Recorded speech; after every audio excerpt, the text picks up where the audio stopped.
Le père dit à son serviteur, porte-le à sa mère. Le serviteur l'emporta et l'amena à sa mère. Et le genou de sa mère jusqu'à midi. Puis il mourut. Elle monta, le coucha sur le lit de l'homme de Dieu, ferma la porte sur lui et sortit. Elle appela son mari et dit, envoie-moi, je te prie, un des serviteurs et une des ânesses. Je veux aller en hâte vers l'homme de Dieu et je reviendrai. Et il dit, pourquoi veux-tu aller aujourd'hui vers lui? Ce n'est ni nouvelle lune, ni sabbat. Elle répondit, tout va bien. Amen. Ce récit biblique est riche en enseignements qui nous échappent parfois quand nous le lisons de façon aléatoire, de façon superficielle. Ce n'est pas juste un récit historique, mais c'est vraiment un récit prophétique. Il y a une dimension de l'action, de la naissance et de l'action de Jésus-Christ qui est contenue dans cela. Mais ce soir, je voudrais que nous puissions nous baser sur le texte lui-même d'abord. C'est le récit de la femme Sunamite, la Sunamite.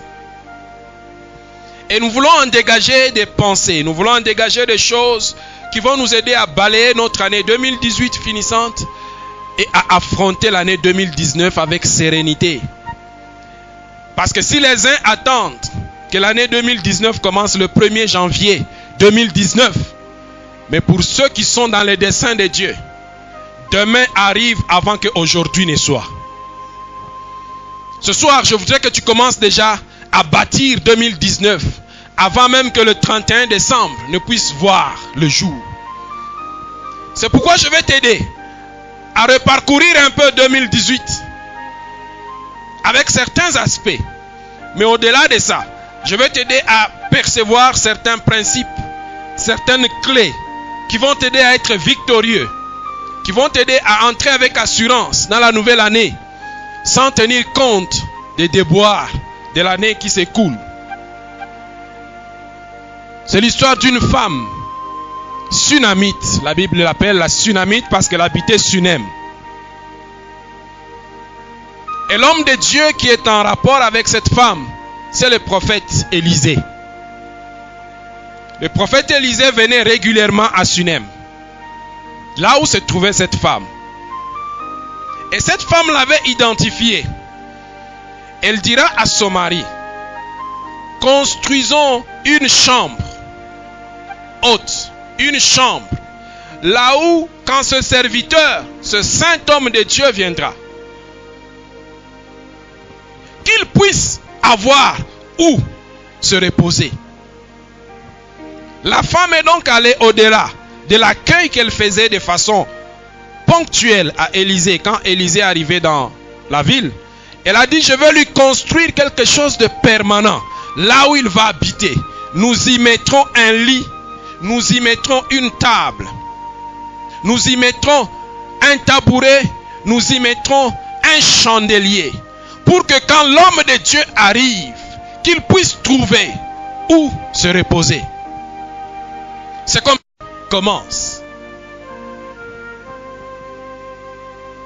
Et quand elle accueille Élisée dans sa maison, il y a une connexion qui se passe entre la femme et Élisée, mais sous le regard de Dieu, le regard favorable de Dieu pour cette femme. C'est cette histoire qui commence, qui va s'achever par la déclaration « Tout va bien », qui est le thème de notre partage aujourd'hui. Mais avant d'arriver à cette déclaration, voyons un peu cette femme Sunamite. Qu'est-ce que nous pouvons tirer de sa vie? Quelles sont les leçons que nous pouvons tirer de sa vie avant que cela puisse nous amener à atterrir sur « Tout va bien ».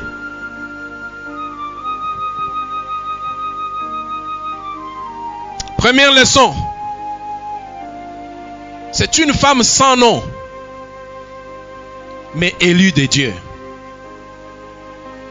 La Bible l'appelle seulement la Sunamite, une femme de Sunem. Elle a beau être sans nom, mais elle était quand même connue de Dieu. Parce qu'il y a quelque chose qui était en train de se préparer afin que cela puisse arriver dans sa vie qui n'était en rien lié à son nom. Ce soir, je vais dire à un cœur, je vais dire à une âme abattue au fond d'elle-même, parce que le monde ne connaît peut-être pas ton nom, parce que l'église ne connaît peut-être pas ton nom, oh, parce que le quartier ne connaît peut-être pas ton nom. Cela n'est pas grave, parce que Dieu, lui, il te connaît. Ton anonymat n'est qu'anonymat aux yeux des hommes, mais aux yeux de Dieu, tu es connu. La Bible dit, car je te connais par ton nom. Je t'appelle par ton nom.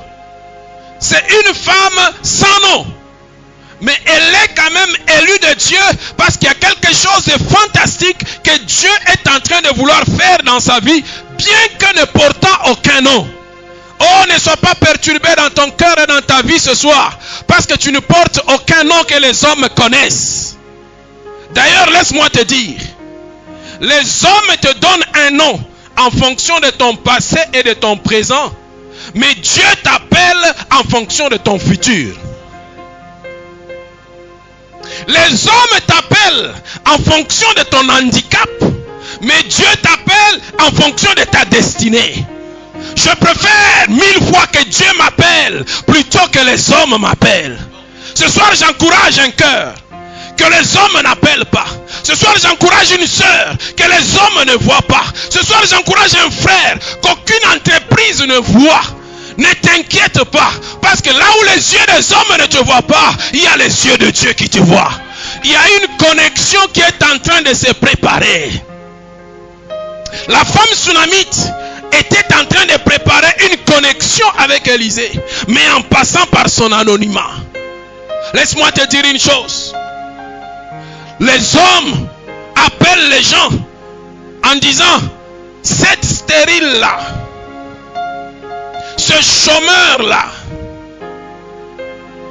cet incapable-là, Bartimée, on avait dit, l'aveugle-là.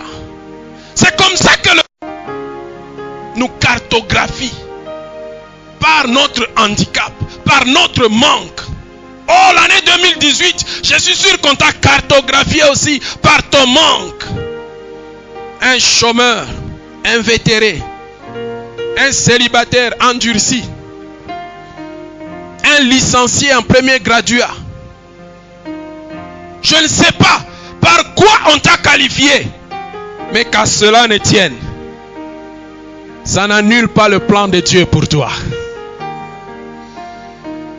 Quand Dieu faisait passer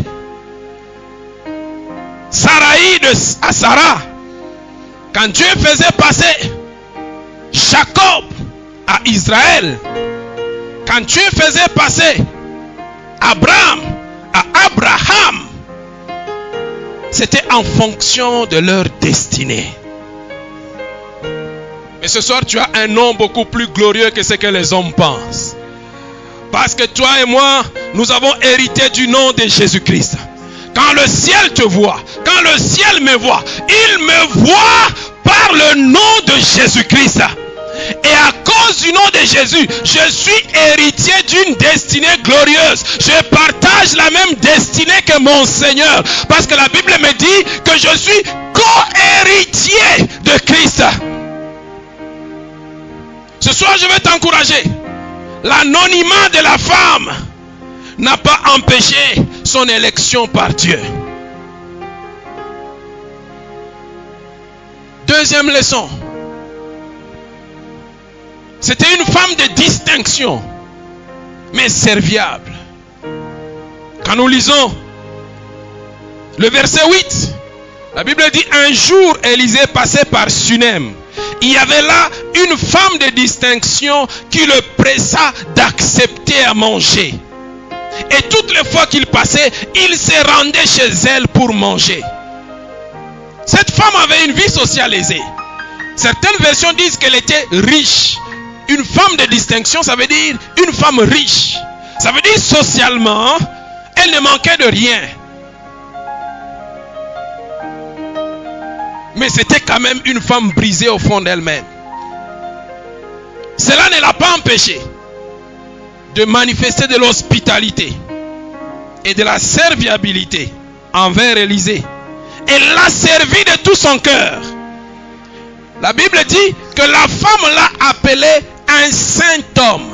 Donc le service que la femme était en train de rendre à Élisée, ce n'était pas rendu juste à un voyageur qui passait dans le quartier. Non, le service était rendu à quelqu'un en qui on avait identifié l'appel de Dieu. Écoute-moi très bien, parce que là se trouve un secret pour ta percée. L'hospitalité est un degré élevé de service. Et le service est une clé incontournable de l'excellence. Nous ici, nous prenons l'excellence. Et l'une des valeurs fondamentales que nous enseignons, c'est le service. C'est ça qui nous ramène à ressembler davantage à notre Seigneur Jésus. Matthieu 20, 28 dit, c'est ainsi que le Fils de l'homme est venu, non pour être servi, mais pour servir et donner sa vie comme la rançon de plusieurs. Servir est une valeur de ceux qui s'identifient à Jésus-Christ. Mais cette femme, en servant Élisée, elle ne savait pas qu'elle était en train d'ouvrir une porte de grâce, une porte de bénédiction. Et laissez-moi vous dire une chose. Dans l'Ancien Testament, chaque fois qu'on approchait vers l'homme de Dieu, c'était une façon de s'approcher de Dieu lui-même. Parce qu'à l'époque, le voile n'était pas encore déchiré. Ce n'est pas tout le monde qui avait accès libre devant Dieu. Il fallait que tu passes par le sacrificateur, que tu passes par le prophète, que tu passes par l'homme de Dieu. Donc quand cette femme était en train de servir Élisée, quand elle offrait son hospitalité à Élisée, en réalité toute son attention était tournée vers le Dieu d'Élisée.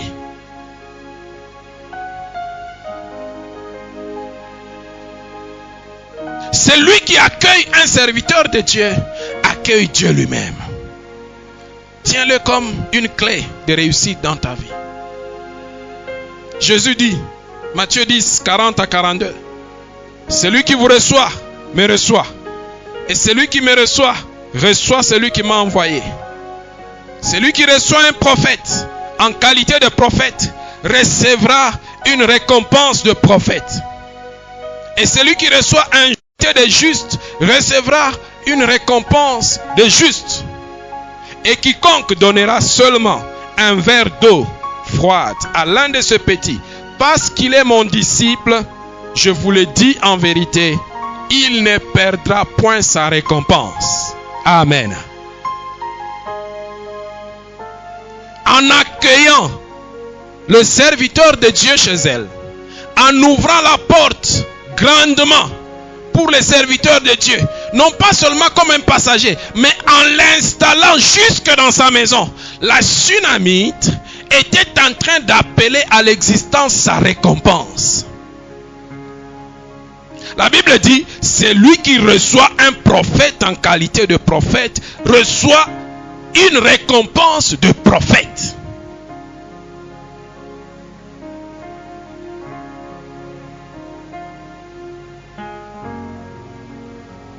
Ça, c'est l'hospitalité.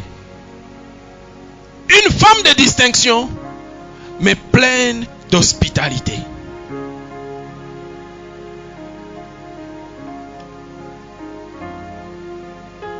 Troisième leçon. C'était une femme accablée d'amertume.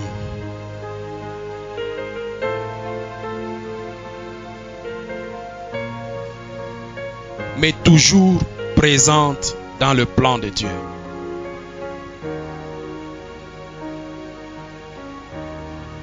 Peut-être laissez-moi vous dire une chose importante que l'Esprit est en train de me mettre à cœur maintenant. Celui qui n'a pas appris à être serviteur du serviteur de Dieu ne grandira jamais en tant que serviteur de Dieu. Est-ce que tu as saisi cela? Si tu n'apprends pas à être serviteur du serviteur de Dieu, tu ne grandiras pas en tant que serviteur de Dieu. Josué s'est déployé après avoir été serviteur de Moïse. Élisée est entré dans une forte destinée, une puissante destinée, après avoir servi Élie. Quiconque ne subit pas le brisement, quiconque ne subit pas l'obéissance, quiconque ne subit pas la soumission au pied d'un serviteur de Dieu ne grandira jamais en tant que serviteur de Dieu.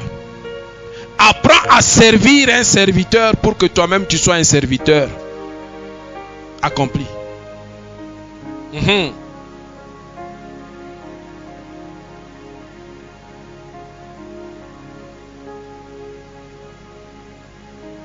C'était une femme accablée d'amertume. Et pourtant, on ne les voyait pas. Élisée est passé quand même plusieurs jours, plusieurs fois dans la maison de cette femme. Il a partagé la nourriture. Mais il avait fallu qu'il puisse se retrouver dans la chambre qui avait été construite pour lui et son serviteur Géasi. Que quelque chose se déclenche maintenant en lui. Élisée était fasciné par l'hospitalité. Je veux te dire une chose. Ta serviabilité, ton hospitalité parle pour toi auprès de Dieu. Élisée n'était pas... En tout cas, il ne pouvait pas faire semblant de ne pas voir. Il n'était pas indifférent vis-à-vis de ce que cette femme était en train de consentir comme sacrifice. Elle le faisait de bon cœur. Personne ne lui a demandé. Personne ne lui a dit de leur installer une chambre ou de leur préparer la nourriture. Personne. Cette femme a pris les devants. Élisée était tellement bouleversé au fond de lui. Alors il s'est dit, mais qu'est-ce que je peux faire pour cette femme? Elle dit à Géasi, appelle la femme. Géasi l'appelle. Et Élisée lui pose la question, qu'est-ce que tu veux que je fasse pour toi? Veux-tu que je puisse parler au roi pour toi? Veux-tu que je puisse parler au chef de l'armée pour toi? Parce qu'Élisée était prophète. Il avait des entrées partout là-bas. Il était respecté en tant que prophète. La femme dit non. Non. J'habite au milieu de mon peuple. Verset 13. Comme pour dire, de ce côté-là, mon Seigneur, je suis à l'aise. Il n'y a pas de problème. Ne t'inquiète pas. Alors Élisée se tourmente. Laisse-moi te dire une chose. Quand Dieu a vu la volonté, quand Dieu a vu ton dévouement, il se tourmentera jusqu'à ce que sa bénédiction viendra vers toi. Cette femme a dit non. Côté le roi là, ne va pas, ça ne sert à rien. Je n'ai pas besoin que tu ailles parler au roi pour moi. Élisée n'est pas resté là, bras croisés. Il a dit non, mais qu'est-ce que nous pouvons faire pour cette femme? C'est alors le serviteur d'Élisée qui se lève et dit à Élisée, elle n'a pas d'enfant. Elle n'a pas d'enfant. Une chose profonde ici, c'est que c'est Géasi qui a rapporté cela à son maître. Élisée a perdu. Le voyant n'a pas vu cela. Et ça, c'était une leçon d'humilité énorme pour le tout grand Élisée. Alléluia. Oui. C'est Dieu qui te fait voir ce que tu vois. Et il y aura des moments où il ne te fera pas voir cela. C'est pourquoi toi qui es en train de grandir dans le ministère prophétique, sache qu'il y aura des jours où tu ne prophétiseras pas. Sache qu'il y aura des jours où tu ne verras pas. Ça arrive dans la souveraineté de Dieu. N'invente pas une prophétie parce que Dieu ne t'a pas donné la prophétie. Élisée ne pouvait rien dire par rapport à la femme. Mais si toi tu ne vois pas, Dieu place quelqu'un à côté de toi qui voit. C'est ça la complémentarité du ministère. Là où Élisée n'a pas vu, Géasi a vu. Géasi était le serviteur d'Élisée. Ne méprise pas ce celui que Dieu place à tes côtés. Ne méprise pas celui que Dieu met sur ton chemin. C'est peut-être ton Géasi afin de te faire connaître l'identité véritable de la grâce que Dieu voudrait faire reposer sur toi. Ne méprise personne dans ta vie. Élisée lui-même va reconnaître cela plus tard. Quand l'enfant mourra, le texte que nous avons lu tout à l'heure, la femme va monter vers Élisée, vers le mont Carmel. Mais encore à ce moment-là, la femme viendra. Élisée va confesser lui-même. Dieu m'a caché son amertume. Le grand Élisée qui confesse, Dieu m'a caché son amertume. Et qui va encore aider Élisée dans le contact avec la Sunamite? Géasi. Chaque fois Élisée envoyait Géasi. Je fais cette parenthèse afin de te dire qu'on n'évolue jamais seul dans le champ du Seigneur. Dieu met quelqu'un à tes côtés afin que vous puissiez avancer ensemble. Ce que toi tu manques, il le mettra dans quelqu'un d'autre. Et si toi tu détiens quelque chose, tu n'es pas plus grand que celui qui ne détient pas la chose. Parce qu'un jour tu auras besoin de lui. Grandis dans l'humilité. Grandis dans la simplicité. Nous prophétisons en partie et nous connaissons en partie. Quand Géasi dit à Élisée, cette femme n'a pas d'enfant. Alors, Élisée appelle la femme et lui dit, à cette même époque, verset 16, l'année prochaine, tu embrasseras un fils. Alléluia. La Bible ne me dit pas que Élisée a prié. Élisée n'a pas prié. Il a juste appelé à l'existence les choses qui n'existent pas. Plus tard, nous verrons que Élisée va prier. Mais ici, Élisée n'a pas prié. Je veux que tu adoptes cette attitude d'assurance et que tu crées demain avant qu'aujourd'hui ne soit. 2019 est encore loin. Mais parle à 2019. Par la foi. Prophétise sur 2019 par la foi. Prophétise sur ta vie par la foi. Élisée regarde, à cette même époque, l'année prochaine, tu embrasseras un fils. Tu as la vie et la mort dans ta bouche, sur ta langue. Proclame-le, mais tu dois le proclamer avec un soubassement de la foi.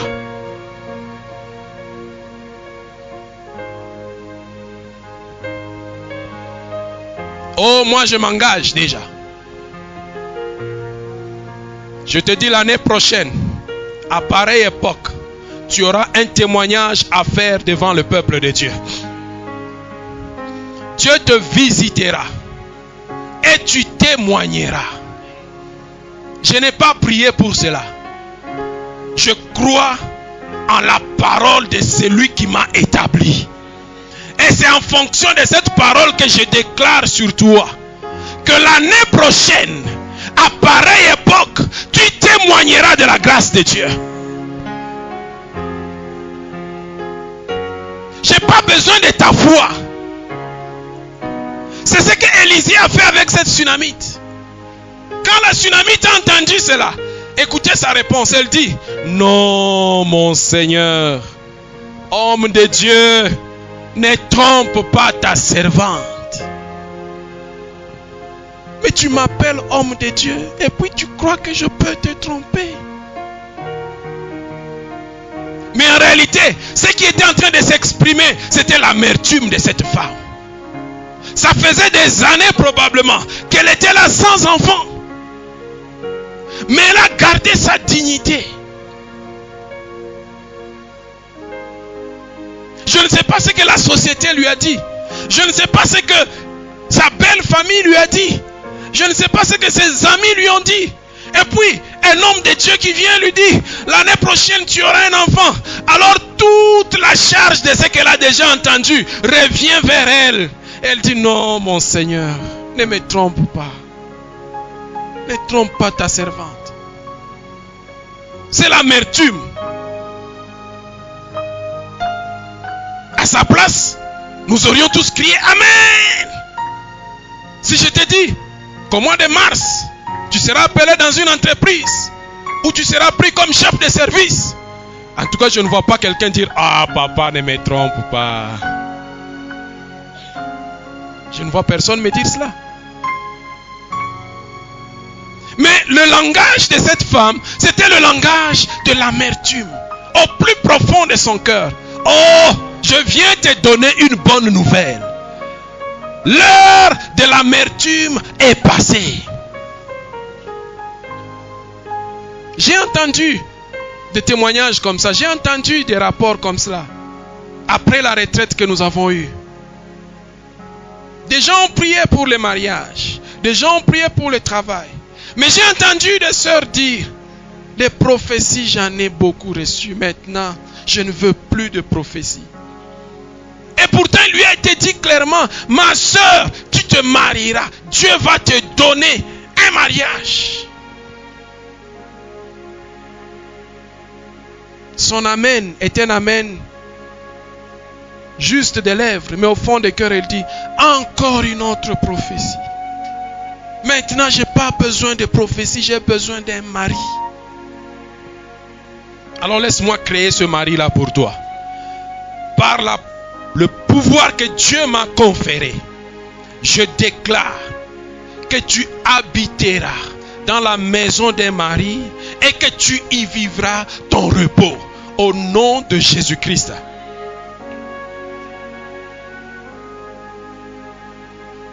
Ne laisse pas l'amertume parler plus fort que la promesse.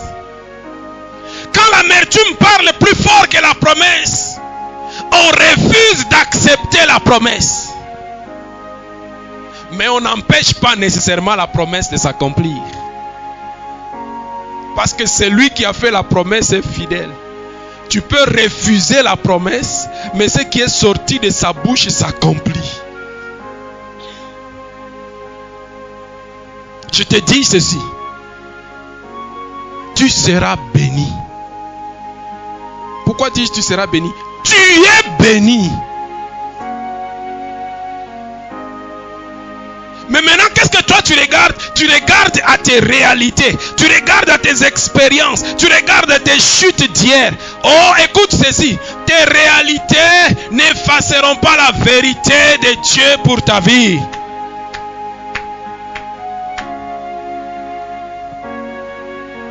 Cette femme sunamite a regardé les années qui sont passées, a regardé les situations dans lesquelles elle était passée, dit non, homme de Dieu, ne trompe pas ta servante.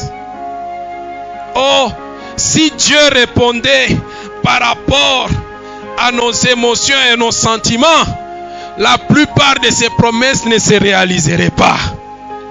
Heureusement que les promesses de Dieu sont oui et amen en Jésus-Christ et non pas en nous. Parce que si ces promesses étaient oui en nous, la plupart ne se réaliseraient pas. L'homme est versatile, l'homme est changeant. En fonction des temps et des circonstances, l'homme est chaud, l'homme est ouvert. Oh, si les promesses de Dieu se réalisaient en fonction de nous, je ne pense pas qu'elles se réaliseraient.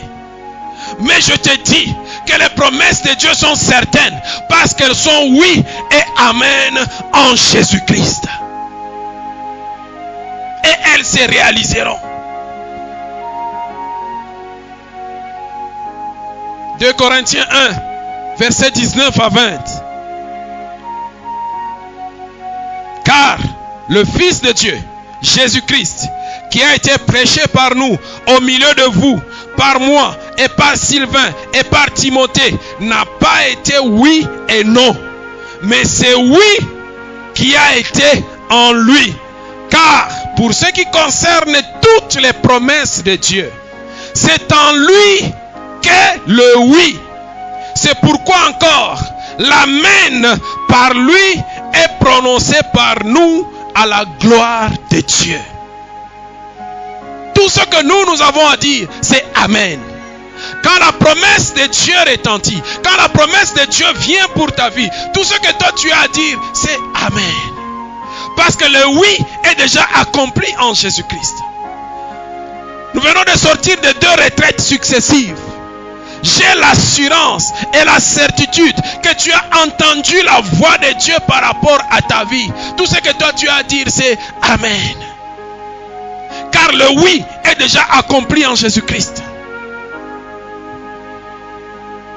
Et pour valider que les promesses de Dieu ne restent jamais sans être accomplies, le verset 17 nous dit, cette femme devint enceinte et elle enfanta un fils à la même époque, l'année suivante, comme Élisée lui avait dit.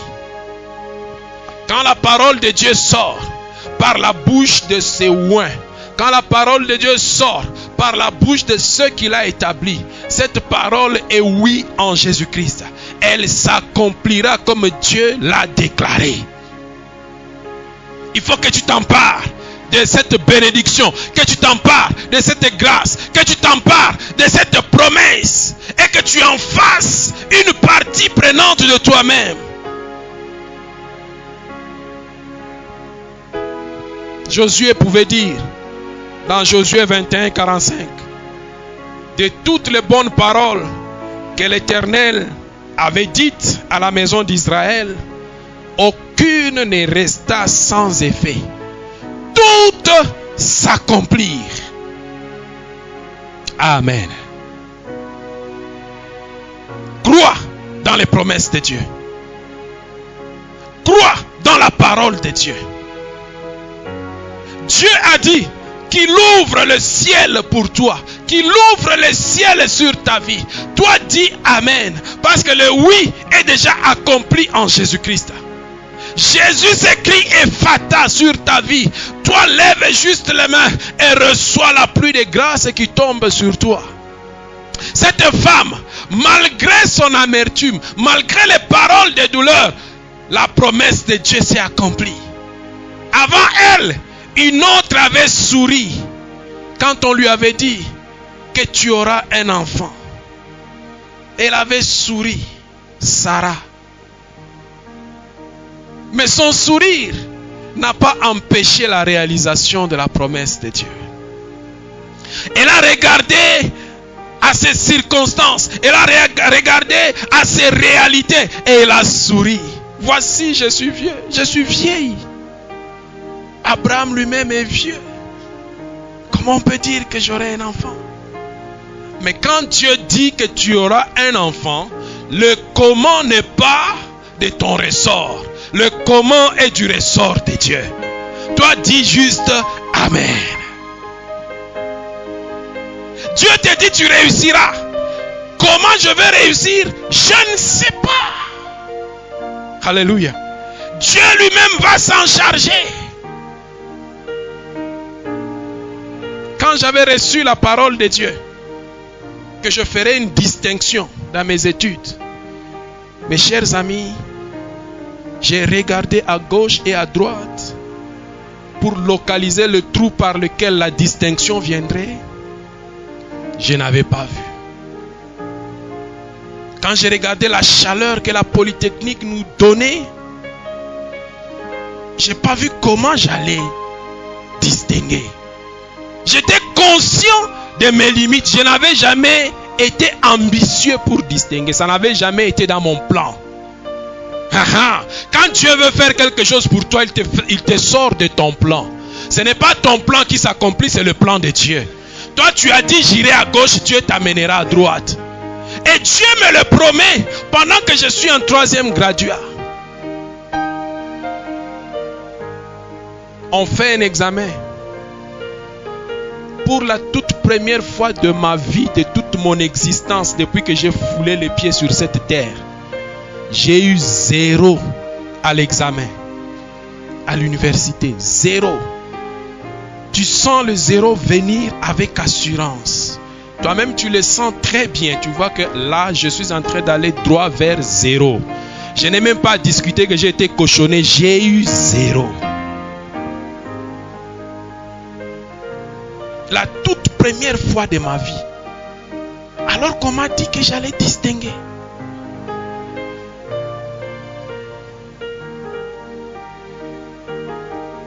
Mais j'ai souri. Je suis sorti. Pendant que les gens s'agitaient autour de moi. Hey, Christian, Christian. Parce que, sachez une chose. Quand vous êtes détenteur de la promesse de Dieu, faites très attention. Parce que l'ennemi va mettre en marche certains mécanismes afin de constituer des blocages dans la réalisation de la promesse. Pendant qu'on te dit que Dieu va te faire distinguer, toi maintenant tu ouvres les oreilles aux collabos et aux autres qui sont là-bas. Hey, Christian, Christian. Et puis tu commences à te tourner. On n'attrapera jamais une autre personne. On attrapera toujours celui qui a la promesse. Les autres vont tricher à mort. Si la bise ouverte, on ne les attrapera jamais. Toi, fais seulement. Tu vas signer le PV. Parce que toi, tu détiens une promesse.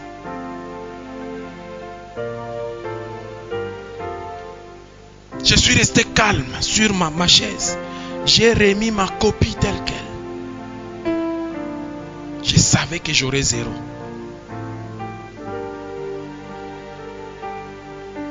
Et si je vous montre le relevé des codes de 3e, vous verrez que je n'ai que la cote des interros.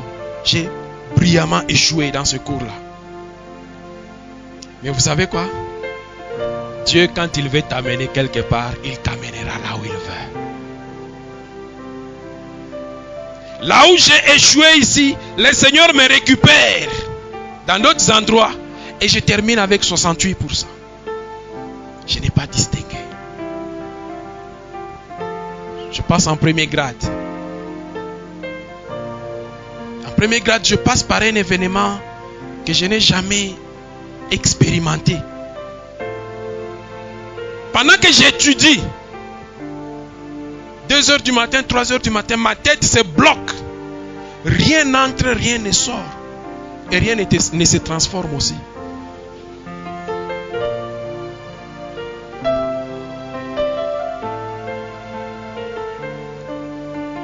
Un grand cours. C'était pondération 10. 2h du matin, je ne sais plus, il y avait encore un nombre comme ça de pages à lire. Je dis, Seigneur, c'est bon, je vais dormir. Et puis le matin, je ne vais pas faire cet examen parce que je n'ai pas fini. J'écris une lettre au professeur, je dis, prof, ma santé ne m'a pas permis de venir dans cet examen-là. D'abord, le prof tonne sur moi, il gronde. Et puis il dit, tu viendras passer l'examen dans mon bureau, face à face avec moi, dans mon bureau. Il était à la Gécamine. J'ai dit, il n'y a pas de problème. Je me remets à étudier. Heureusement, les engrenages s'ouvrent un peu. Je commence à recevoir un peu la matière. Et puis je descends. Je vais à la Gécamine. Face à face avec le prof. Il pose les questions. Je réponds. Il pose les questions. Je réponds. Ce que je connaissais, je répondais. Ce que je ne connaissais pas, je ne répondais pas. On a fini? Oui, je rentre chez moi. Quand on délibère, j'ai 12 sur 20. J'ai dit, oh merci Seigneur. À la fin de l'année, je n'ai toujours pas distingué.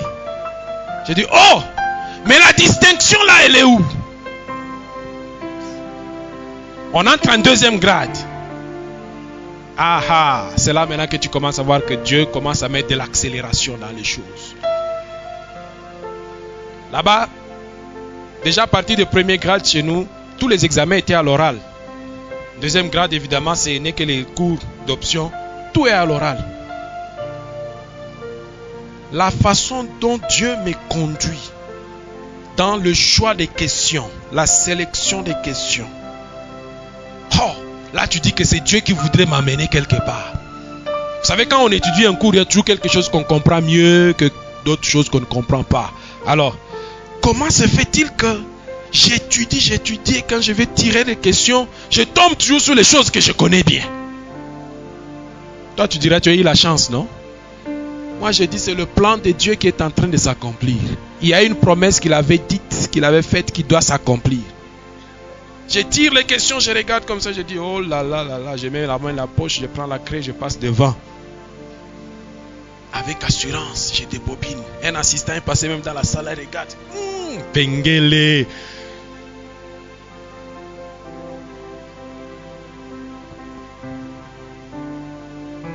On dit distinction. Mais Dieu est bon. Est-ce que vous savez que la mention distinction de premier grade ne reste que dans le relevé des côtes? Est-ce que vous savez que la mention distinction de troisième graduat, deuxième graduat, ne reste que là-bas? Le document final porte la mention distinction. Mon diplôme, je vais te le brandir. Il y a distinction dessus. Si tu ne crois pas, je vais te l'amener. Tu vas voir. A terminé avec distinction. La faculté polytechnique. Dieu n'a pas voulu que j'aie la distinction dans les promotions inférieures. Il n'y aura pas de traces. Il fallait qu'il y ait une pierre qui serve de témoignage aux générations futures. Il m'a attendu jusqu'à la dernière promotion. Parce que partout où je passerai, je déposerai mon dossier avec mon diplôme. C'est mon diplôme qui porte la mention finale. La mention de la promesse de Dieu. Oh, laisse-moi te dire. Quand Dieu te promet, ne cherche pas comment ça va se faire, mais ça va se faire. Toi, dis juste Amen. Le comment est du ressort de Dieu. Élisée a dit cela à la femme. Je suis sûr qu'elle s'est posé des questions. Comment cela va se faire? Mais l'année qui a suivi, à la même époque, cette femme était devenue enceinte. Et elle a mis au monde un enfant. C'est lui qui fait la promesse. Il est fidèle. Maintenant, c'est là que les problèmes commencent. Quatrième leçon. Une femme de foi et de persévérance, malgré les incohérences de la vie. L'enfant promis par Élisée est arrivé. Il a grandi. Il a commencé à accompagner son père au champ. Tout le monde est content. Mais le malheur vient encore frapper. Pendant que l'enfant est au champ avec son père, il commence à crier. Oh, ma tête fait mal. Ma tête fait mal. Le père dit quoi? Il dit au serviteur, prenez l'enfant et ramenez-le à sa mère. Je crois qu'il ne comprenait pas ce qu'il était en train de dire. En réalité, il s'extirpait de l'alliance qui avait existé entre la femme et Dieu. Il ne pouvait pas gérer ce dossier-là. Il était en train de poser un acte prophétique que lui ne maîtrisait pas. Parce qu'en tant que père, mon fils est là, il dit, papa, moi je ne vais pas dire, amenez mon fils chez sa maman. C'est moi-même, je vais arrêter de travailler au champ. Je prends mon fils, je rentre avec lui au village. Lui dit, serviteur, prenez l'enfant, ramenez-le chez sa mère. On ramène l'enfant chez sa mère. La mère porte l'enfant sur ses genoux. Jusqu'à midi, l'enfant continue à se plaindre. Et après, il est mort. Oh, quelle douleur, quelle épreuve. La grâce que Dieu m'a donnée, elle s'éteint. Le travail que Dieu m'a donné, il s'arrête. Le business que Dieu m'a donné, je ne vois plus comment il progresse.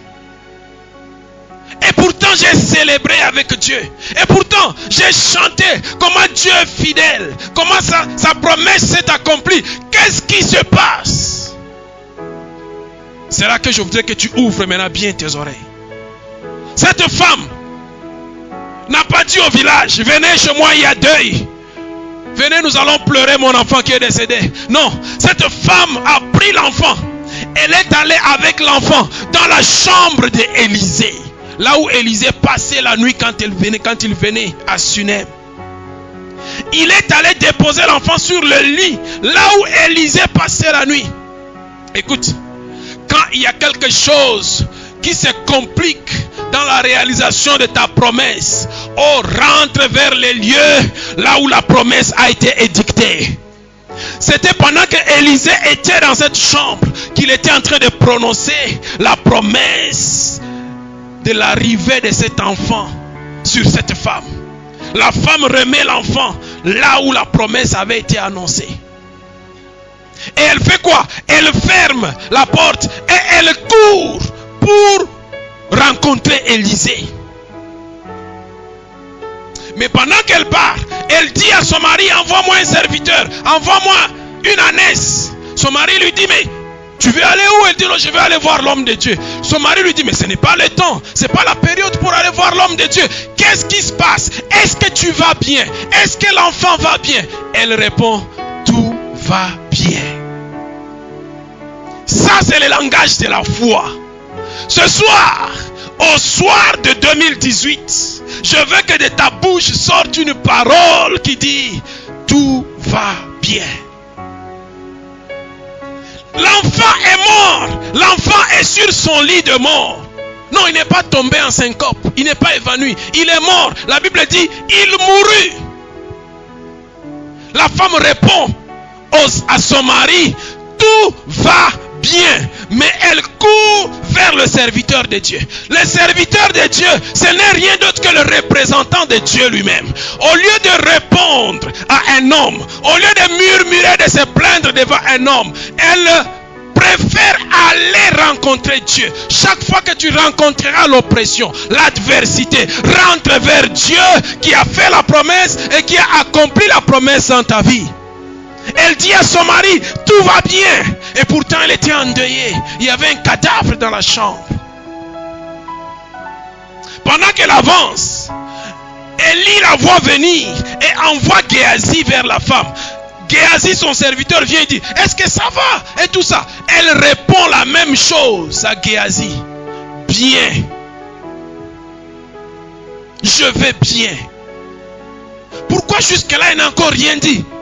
Parce que ce n'est pas auprès des hommes que nous trouverons la réponse aux difficultés de nos vies. La solution ne se trouvait pas dans Géasi. La solution ne se trouvait pas dans son mari. La solution se trouvait auprès de l'homme de Dieu. Elle continue et elle va rencontrer Élisée. C'est là que maintenant elle répand son amertume. Le bon endroit pour répandre ton amertume, c'est devant le Seigneur. Ne répands pas ton amertume devant les hommes. Ne donne pas le privilège aux gens de voir tes larmes.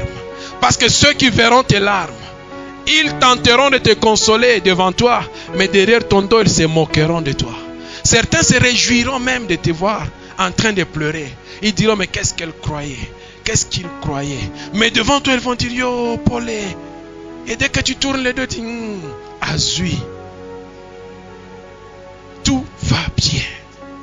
C'est le langage de la foi. Comment tout peut aller bien? Ça ne peut pas aller. Et pendant qu'elle approchait, c'est là qu'Élisée lui dit, non, Dieu m'a caché cela. Oui, Dieu te l'avait caché, mon cher Élisée. Mais c'était pour un but.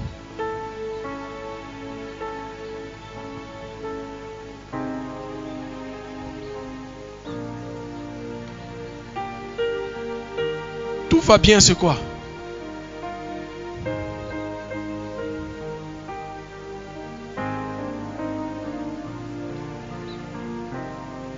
Tout va bien. Ce n'est qu'un langage de foi. Cette femme était détentrice de la promesse de Dieu. Écoute, bien-aimé, ce que je te dis ce soir. L'enfant qu'elle tenait entre ses mains n'était pas né par des circonstances naturelles et normales. Cet enfant était né par une déclaration prophétique. Et cette femme était consciente que ce qui est de Dieu ne périt pas. Ça, ce n'était qu'une phase transitoire qui était là. Même pendant qu'il y avait un corps inerte couché là-bas, le langage de la foi te dit, tout va bien. Le langage des yeux te dit, j'ai perdu. Mais le langage de la foi te dit, tout va bien. Je ne vois pas, mais je sais que ça va.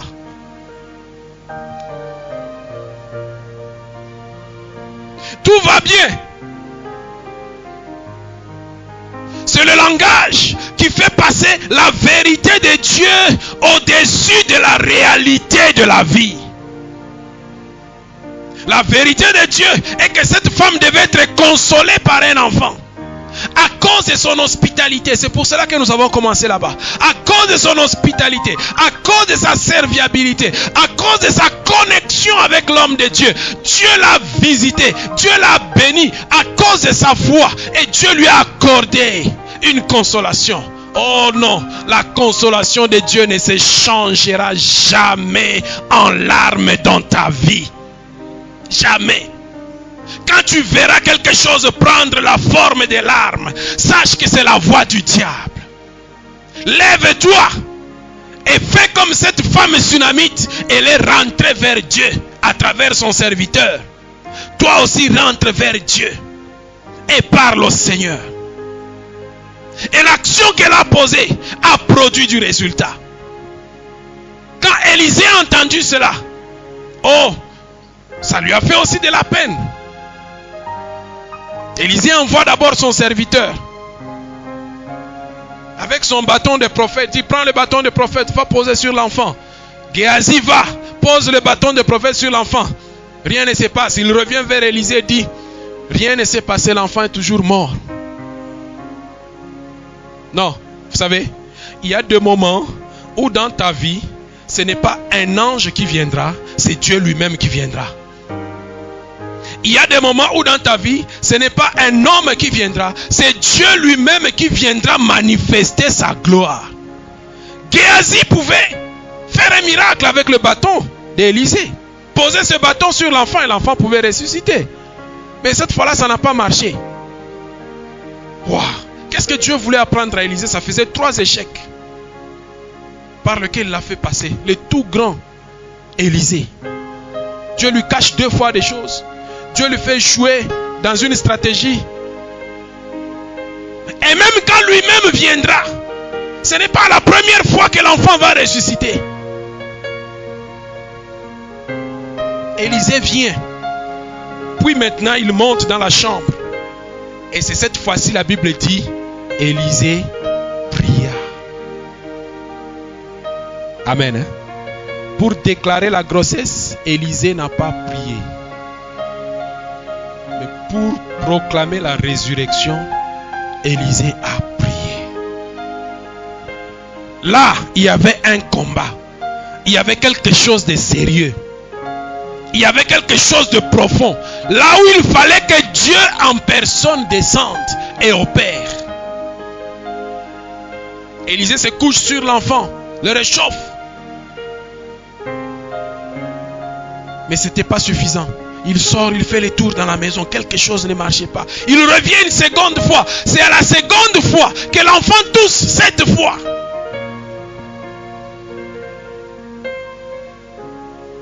La perfection de Dieu. Ça a été le résultat de tout va bien. L'enfant est ressuscité. Et Élisée appelle la femme. Et il lui dit, prends ton fils. Le langage de la foi a été plus fort que le langage des yeux. Cette femme n'a pas vu son fils mort. Elle n'a pas accepté que son fils puisse demeurer dans la mort. Elle est allée voir l'homme de Dieu pour que ce fils puisse revenir à la vie. Elle n'a pas ameuté tout le village. Même pas le père de l'enfant ne connaissait pas que l'enfant est passé par une phase terrible. Non. Ça, c'est le langage de la foi. Oh, dans toutes les 2 retraites que nous avons eues, il y a eu le mot, l'appel à la foi qui est venu.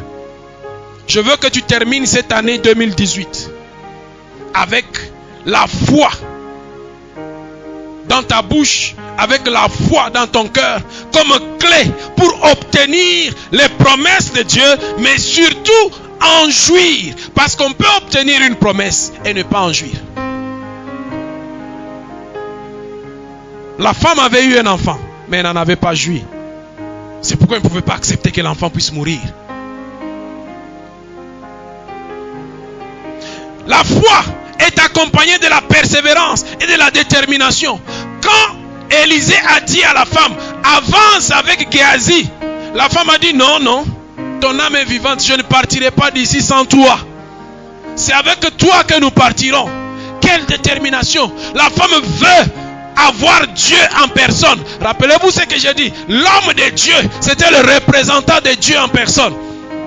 La femme ne veut pas se contenter d'un ange. Moïse a dit cela aussi à Dieu. Fais-nous voir ta gloire. Marche devant nous. Si tu ne marches pas avec nous, ne nous fais pas partir. Dieu lui a proposé d'abord qu'il enverrait un ange devant eux. Moïse a dit non.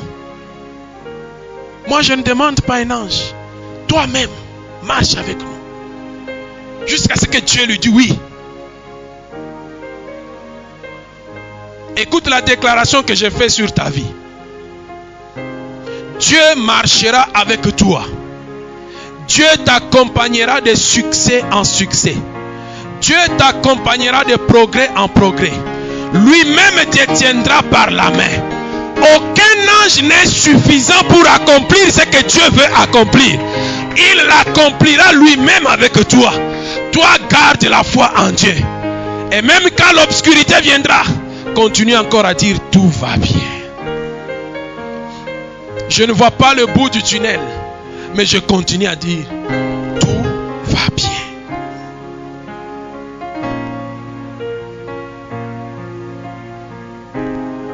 Je ne vois pas le bout de mes études. Je dis tout va bien. Je ne vois pas le bout de mes fiançailles. Je dis tout va bien. Oui, déclare cela. Même quand tes fiançailles se sont rompues. Peut-être que je parle à quelqu'un en ces lieux. Quand tes fiançailles se sont rompues, continue encore à dire tout va bien. Parce que celui qui a déclaré la promesse sur toi, celui-là est juste et fidèle. Il accomplira sa promesse. Même quand tu ne vois pas encore le bout sur le plan professionnel, le bout du tunnel, on ne regarde pas aux réalités. Regarde à celui qui a fait la promesse. Ça s'accomplira. On te dira comment ça va. Dis toujours tout va bien. Les hommes se satisferont d'entendre tes plaintes et tes jérémiades et se moqueront de toi après. Réserve tes plaintes auprès de Dieu. Déverse ton âme auprès de Dieu. Mais devant les hommes, ne leur donne pas cette occasion. Tout va bien. Cette femme a dit tout va bien pendant qu'il y avait un mort dans sa maison. Oh, laisse-moi te dire, quand la foi parle plus fort que les yeux, la résurrection vient remplacer la mort. Jésus a dit à Marthe, à Marie, Marthe, je te dis, si tu crois, tu verras la gloire de Dieu.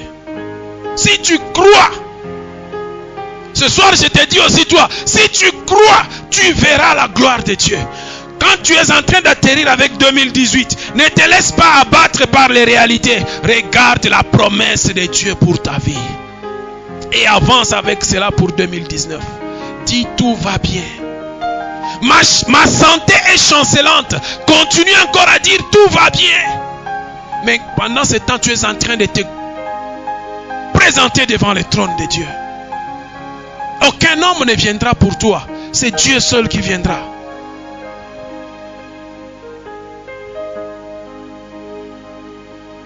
Quand tout va mal à l'intérieur, quand la déception est à son comble, quand la douleur de l'absence d'un enfant est ravivée, quand tout le rêve devient cauchemar, quand tous les chemins sont bloqués, quand les obstacles deviennent multiples, que ta bouche continue encore à dire tout va bien.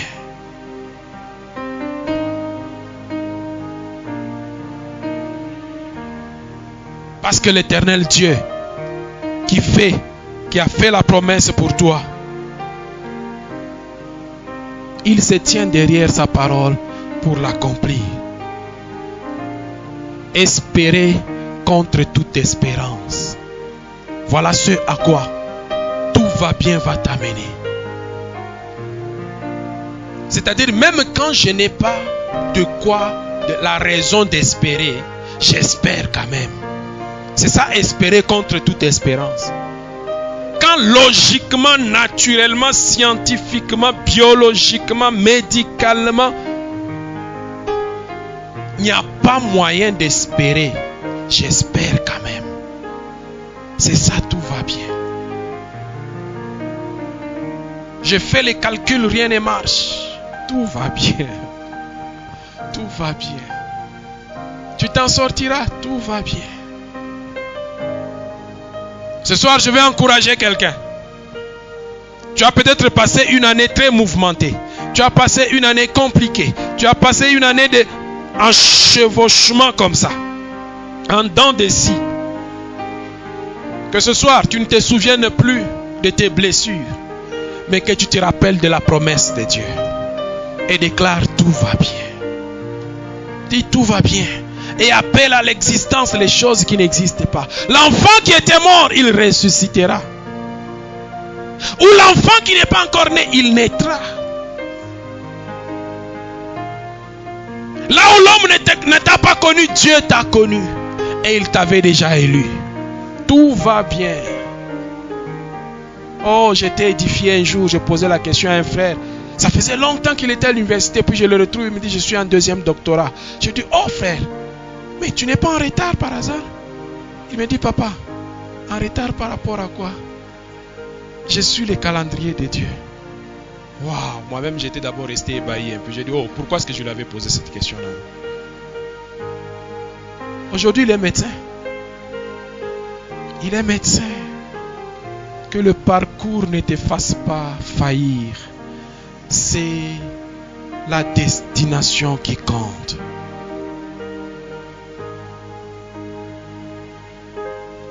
Tout va bien. Et moi je te dis tout va bien pour ta santé.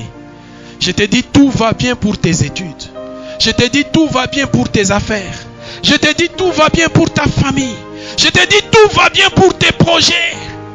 Tout va bien. Parce qu'il y a quelqu'un qui détient cela entre ses mains. Que le langage de la foi parle plus fort que le langage des yeux. Tout va bien. Mais mets en pratique tout ce qu'on a appris sur la femme sunamite. Parce que ça accentue la connexion avec Dieu.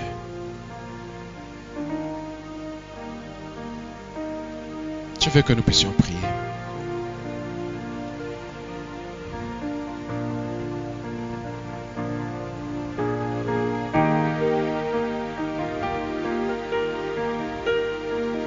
Je veux que tu commences par dire merci à Dieu.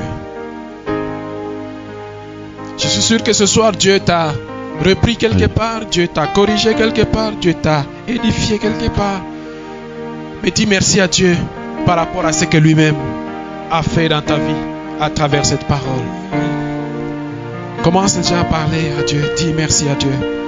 Si tu as des engagements à prendre devant le Seigneur, si tu as à te repentir devant Dieu, commence à parler devant le Seigneur. Pour t'adorer, Seigneur, j'ai aussi, mais voici pour toi.